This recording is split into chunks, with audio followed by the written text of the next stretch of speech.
John Pierpont Morgan was born on April 17, 1837. Little did this child know he would grow up to have a ridiculously large nose and be one of the world's leading entrepreneurs. J.P. Morgan was born into a family of extreme poverty and was living off the streets for the first 14 years of his life. Really? No.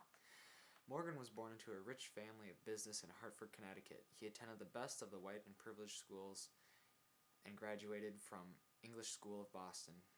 He was then sent to study in Europe and learn German and French. Ich spreche Deutsch, Französisch und liebe es, die Bauern mit meinem Reichtum zu beschneiden. The dynasty started when his grandfather gave up his family's farm life to invest and buy properties. J.S. Morgan, J.P. Morgan's father, continued in the financial route. J.P. Morgan started to buy out railroad companies and expanded their company, Drexel, Morgan & Company. Morgan was known for his strategy of buying out companies, reorganizing them, cutting the cost, and then profit from his new monopoly. This business strategy was known as Morganization and was often criticized. J.P. Morgan's son was not able to continue the family company due to laws passed that limit investments in commercial banking. Junior's life marked the decline of the Morgan dynasty. Morgan became the leader and dominated the financial industry. He owned and reorganized failing railroad companies. Morgan at one point possessed 1/6 of all of the railroad companies. He also contributed to the success of General Electric and AT&T, as well as the creation of the United States Steel Corporation. Other than the land given for the railroads, Morgan did not receive any land grants. Morgan helped the helpless government out of 2 economic panics as well. Although Morgan helped out the government get out of multiple financial panics, he did not make any deal without knowing how much he would make from that deal. Morgan was all about political and economical gain. J.P. Morgan ruled with a stern look and was a very intimidating figure. He was like a kid with ADHD and never wanted to stay put and sit still. One of his famous portraits taken was under 3 minutes.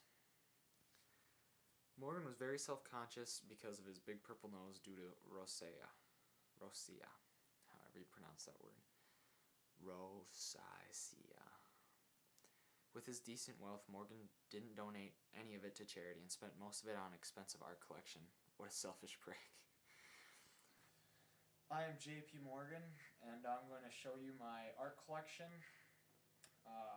Right here, I bought this piece because it shows my firing ambition for buying properties. Right here, I bought this one because of my crippling depression of my first wife's death. This one reminded me of the flowers I put on her grave once. This is a view from my beach house. And this one's called Springtime in Minnesota. As wealthy as he seems, he died on March 31st, 1913 at a net worth of about $80 million. Famous quote from John Rockefeller states, "And to think he wasn't even a rich man who died at a net worth about $35 billion. Wealth is not measured by how much money you possess, but how rich you have lived your life."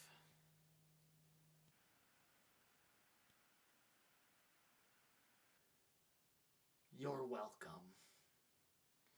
He was married twice to Amelia Sturgis, who died in 1862, and to Frances Tracy, who had 4 children. Based on this, it explains why his estimated net worth was so low. His company is still around today and is called J.P. Morgan & Chase.